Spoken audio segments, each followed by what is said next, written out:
Good evening traders, welcome back. तो traders चलिए देखते हैं कि कल निफ्टी और बैंक निफ्टी में हम किस तरीके से ट्रेड कर सकते हैं। तो चार्ट पर चलते हैं। ओके, तो ये बैंक निफ्टी का चार्ट है। सबसे पहले बैंक निफ्टी को देख लेते हैं। तो ट्रेडर्स फाइनली बैंक निफ्टी ने ये जो रेजिस्टेंस जोन था इसको ब्रेक कर दिया है।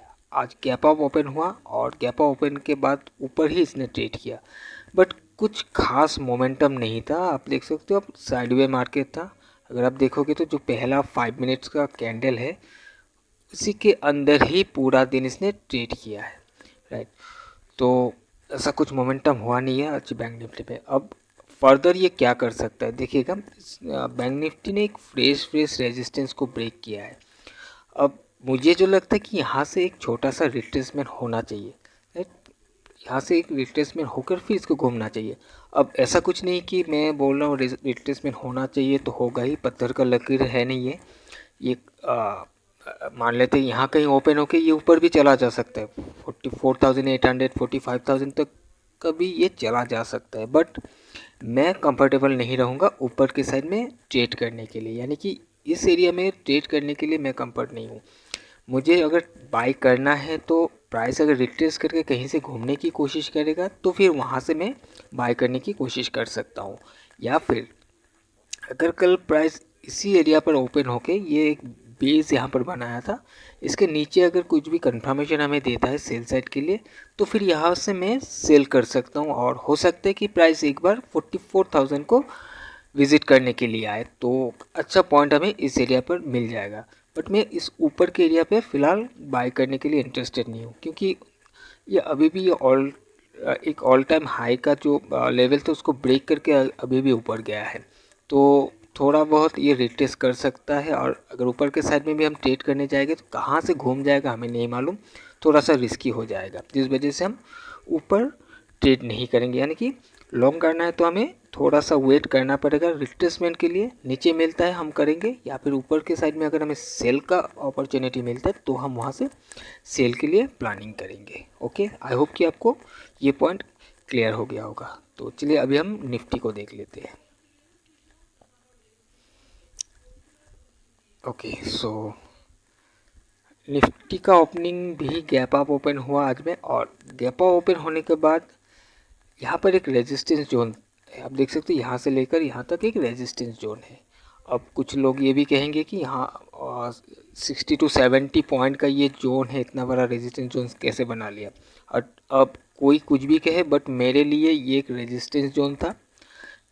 आप लेवल आप देख लो, आप डेली का चार्ट लगा के देख लेना ये कहाँ से लिया गया है। सो मेरे लिए रेजिस्टेंस जोन था और आज का ओपनिंग इस जोन के नीचे हुआ। नीचे होने के बाद इस एरिया पर मेरा एक ट्रेड भी था। मैं अगर आपको ट्रेड पहले दिखा देता हूँ एक बार, हाँ, टेलीग्राम चैनल में।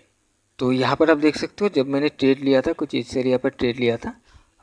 निफ्टी जब अपने इस रेजिस्टेंस जोन के जो निचले वाला हिस्सा है यहाँ पर टकरा के बार बार रेजिस्टेंस ले रहा था, और यहाँ पर एक लोअर लो का फॉर्मेशन हुआ। जैसे ये रनिंग कैंडल का पहले वाला जो कैंडल है इसका जैसे क्लोजिंग हुआ तो मैंने यहाँ पर ट्रेड बना लिया था।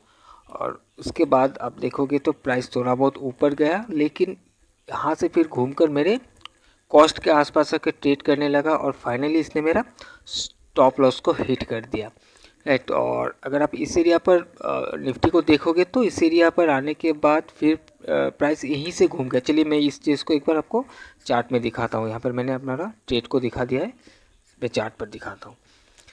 मैं इसको थोड़ा सा और छोटा टाइम फ्रेम पर ले चलता हूँ। यहाँ पर देखिएगा कि ये जोन का जो निचले वाला हिस्सा है यहाँ से प्राइस रेजिस्टेंस लेकर ये नीचे आ रहा था जहाँ पर मैंने ट्रेड लिया।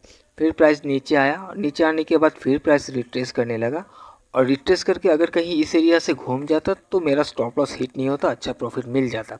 बट प्राइस फिर से यहाँ से ऊपर गया और इसी लेवल को टकरा कर प्राइस फिर से नीचे गिरा और नीचे ही क्लोज हो गया। अब इसी एरिया से टकरा कर क्यों गिरा? अगर ये कोई इंपॉर्टेंट लेवल नहीं है तो इसको ब्रेक करके तो चला जाना चाहिए था, बट इसी को क्यों इसने रिस्पेक्ट करके नीचे गिरा है, राइट। क्योंकि ये इंपॉर्टेंट जोन था जिस वजह से ऐसा हुआ है। अब चलिए देखते हैं कि कल हम क्या करेंगे। ओके, तो अब देखिए इस रेजिस्टेंस जोन के नीचे अभी क्लोजिंग दिया हुआ है और इसमें भी मैं एक्सपेक्ट कर रहा हूँ कि एक छोटा सा रिट्रेसमेंट आए और रिट्रेसमेंट के बाद अगर मान लेते हैं कि ओपन होने के बाद एकदम से गिर जाए और गिरने के बाद बैंक निफ्टी हो या निफ्टी दोनों का ही मैं बोल रहा हूँ कि मान लेते ओपन होने के बाद एकदम से अब कोई मौका ही ना दे, हमें कंफर्मेशन ना दे, एकदम से गिर जाता है और कहीं नीचे आने के बाद अगर आप देखते हो कि सपोर्ट फॉर्म करने की कोशिश कर रहा है तो फिर वहाँ से एक लॉन्ग का पोजीशन लिया जा सकता है। बट अभी इस एरिया से अगर हम एक मिनट, जहाँ ऑप क्लोज हुआ है इसके नीचे से अगर हम ट्रेड करने की कोशिश करेंगे तो ये गारंटी नहीं है कि यहाँ से फिर इस लेवल को ब्रेक करके एकदम से चला जाएगा। हो सकता है इसके अंदर जाने के बाद फिर से इसको ऊपर से प्रेशर मिले, रिजेक्शन हमें देखने के लिए मिले, जिस वजह से मैं निफ्टी में भी मेरा सेम व्यू है कि मैं फ़िलहाल ऊपर के लेवल से बाय करने के लिए इंटरेस्टेड नहीं हूँ। मुझे अगर इस एरिया पर सेलिंग का मौका मिलता है तो मैं ज़रूर सेल करूँगा और या फिर नीचे आकर कहीं से भी सपोर्ट लेकर घूमने की कोशिश करता है तो फिर मैं वहाँ से लॉन्ग का पोजीशन बना सकता हूँ। और अगर आप इसके स्ट्रक्चर को भी देखोगे, ओवरऑल स्ट्रक्चर को, आई होप कि आपको दिखाई दे रहा है यहाँ पर बहुत ज़्यादा सिंक हो गया। ओके, तो अगर आप यहाँ से देखोगे तो कुछ यहाँ से एक हाई बन के ये लो बन के ये अभी फ़िलहाल हाई बना हुआ है, तो कुछ इस तरीके से इसको चलना चाहिए।